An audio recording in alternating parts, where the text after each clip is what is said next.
It wasn't pretty, but we'll take a W. Obviously, it beats the alternative. Got a lot to learn.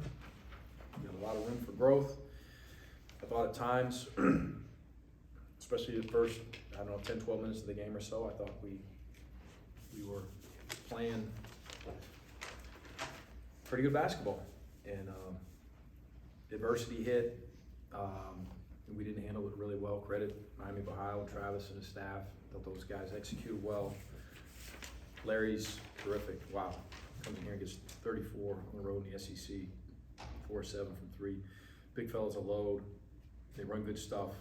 And we didn't do a good enough job on Larry, of course. Got to do a better job of that. On high level guards. Thought we played emotional, what I talked about on the radio. Just made some erratic offensive plays, some erratic defensive decisions. Even when we were playing really hard defensively, had some communication miscues.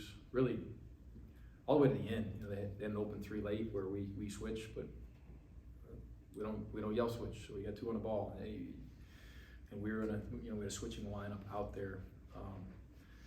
Details are really, really important for this team as we grow, and emotions are very important as well. When we had a couple jump pass turnovers, and then we just try to hit a home run and come up the floor and do stuff that that we don't practice. We've just got to be more disciplined. Our attention to details got to continue to grow, both offensively and defensively.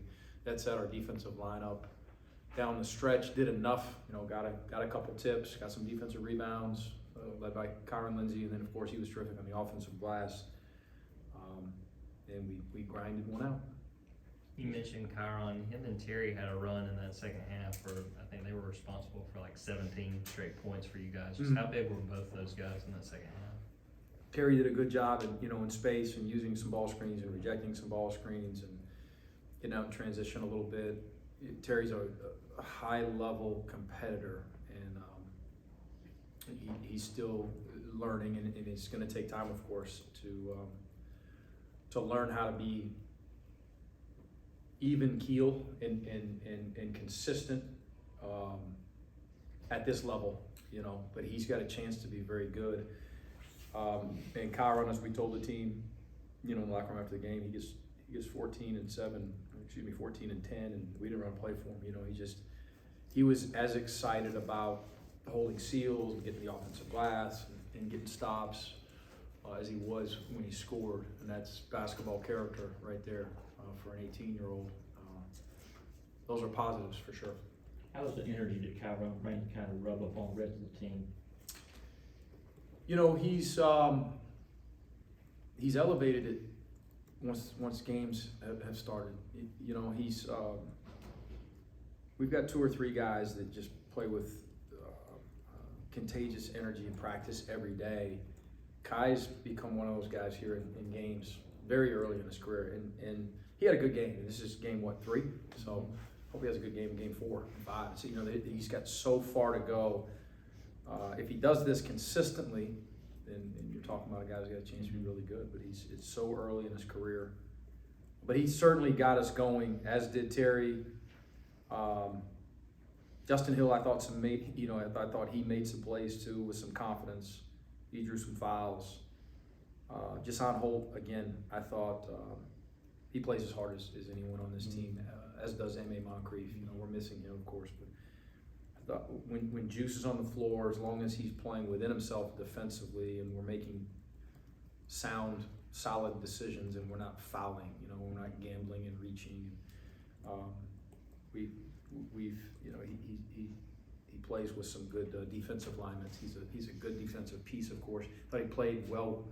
I thought he played within himself offensively today too, as much as he has. He tacked the closeout, got a layup on a KyeRon Lindsay, held seal, did 3 for us. Just didn't try to do too much. And we keep talking to this team as we are trying to define roles over time. We want to give everyone an opportunity, of course, and now it's time. It's the season. It's not the preseason, and we've got to figure out who we want to dribble, who we want to shoot, when and where, who we want to post up, and who our best lineups. at what times, offensively and defensively. And I think Jason is, he looked more settled in offensively to complement his defensive energy. You guys started off shooting the three really well and not quite as much in the second half. What did you feel like was working, and can you put your finger on what might have changed in that second half? Oh man, thought we had some decent looks. We had some offensive rebound, should be kickouts that weren't, and that turned into F shots. You know, we have to learn that we can get a really hard offensive rebound, and that doesn't give us a license just to go shoot a bad one that's contested. You know, versus a wall throw. You know, a shot contest in the paint. You like the effort to get those extra possessions, but you don't want to throw away that extra possession that you just earned. I thought we got a little tight. I didn't like our body. I didn't like us walking to huddles. I didn't like us walking to timeouts. We looked like a team that was second guessing ourselves a little bit, and that's natural. That's expected. We haven't experienced success. Right? We've got a ways to go to do that consistently, of course. But we've got a lot of looking around, wondering, you know, who's going to make that next play. And fortunately, we talked about Juice's three ball. Jason, that's his nickname, is Juice. You know, I thought that was a timely one for us. KyeRon Lindsay had some timely offensive rebound putbacks that settled us in a little bit. And again, those 2 point guards, I thought, played with a little bit of swagger, a little bit of, I belong here, I'm gonna go make a play, the right play, in Roberts and Justin Hill. But we'll continue to improve. I'll be surprised if we don't. These guys work. They really work in practice. I mean, speak to the poise though. Again, they cut the lead down to 2, had a chance to tie the game, but that's kind of win. You found it just a little bit, kind of start putting away a little bit. Yeah, the best part about these games is especially it makes it a little bit win or lose. Obviously, the best part of these games is the opportunity in film here in a couple of days. We're off tomorrow. You know, the NCAA mandates a day off every once in a while, so we've got to be off tomorrow. We'll sit as a staff and watch film a ton tomorrow and hash it out. And what should we change? What should we consider doing? Should we play this guy more? Should we play this guy less? You know, we'll go through all that tomorrow, and then with our guys the following day, before we even mention Bucknell, we'll learn from this film, and there'll be some positives that we'll learn from, and there'll be some winning plays that we made, and some winning plays that they made that we didn't make. We had a couple trying to dribble out of loose balls. We can't do that at this level. You know, we had some guys that dove on the floor certain possessions, of course, and then we had some stuff that just wasn't quite physically tough enough. We had some discipline stuff, you know, with shot fake, jumping, foul, leaning forward, foul, 2 hands on a handler. All those things we talk about, well, we got to get better. We got to embrace it. We got to buy in. And then some of the offensive decisions too, and lack of execution. But I look forward to that, man. That's what we enjoy as a staff as much as anything is 36 hours from now sitting in a film session. Let's get better. Terry had some time away, then you plugged him right into the lineup and Yeah. just 30 minutes tonight. You didn't have any hesitation that he was good to go and be back to how he was before? I really didn't. He's been really good in practice. The surprising thing with Terry is that he has this productive of a game in game 4. You know, even though it's game 3, game 5. You know, with an exhibition and a scrimmage. That consistently in practice, he's been one of our highest level performers. And super competitive. He's got great length. He's you know, for his position, of course, and probably our best passer. Can play on the ball, can play off the ball. He's a good player, and was happy for him, of course. But Terry just cares about winning, so he's happy that we won, whether he had 22 or whether he had 6. Noticed Jalen warmed up and dressed out tonight. How Yeah. close is he to getting back? He's not 100%, but he's cleared, and he's got to earn minutes. Him and I met today, and he's got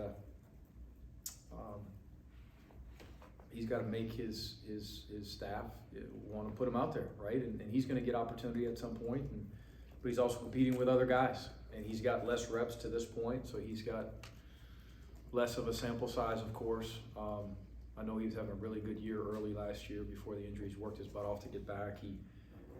Same thing, you know, with Terry. I mean, Jalen's probably really, really fired that we won, but at the same time, he wants to play, and he's got to get to 100%. He's got to continue to get back in game shape, and get really healthy, you know, with his lower body, and then he's got to find a way to earn some minutes. But he's done a good job of helping in other ways to this point.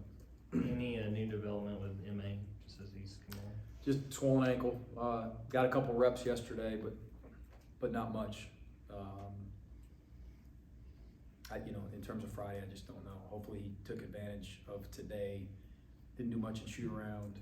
Didn't know if he was going to even dress or not. Literally, I walked in 10 minutes before the game, and he was, you know, in street clothes, I believe. He didn't have shoes and socks on, so I guess he's not going to give it a shot. And that's, you know, you lean on Lance, you know, for those things. And if he could have played, of course he would have played. Day off tomorrow. Maybe he get some reps in, you know, late week. We'll see. Maybe one more question. Coach, you talked a while ago about, you know, having so much, being able to go back and watch a lot on film and just learn more and more about your team. All the years you've been coaching, Yeah. has this team had not necessarily maybe more to learn, but more opportunities to learn about themselves and other programs, other teams you've been a part of?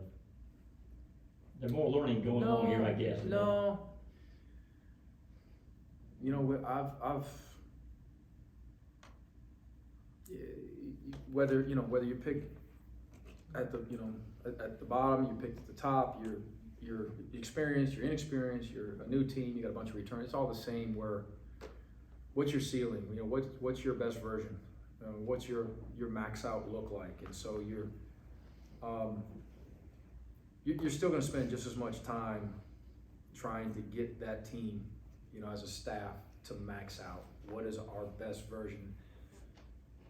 I will say, not that you're watching more film with each other or with the team, but with a whole new situation for an entire program. Even the 5 returners, it's new to them because it's a new staff and new coaches, it's new terminology and all that. It's probably more important, you know, and that buy-in is definitely, I would say, more important with it being brand new to everyone. And so we just got to get on the same page. I mean, we want offensively, we want an A shot, right? We want a draw foul or we want to get an A shot. And early in the game, I thought that we did a pretty good job of that.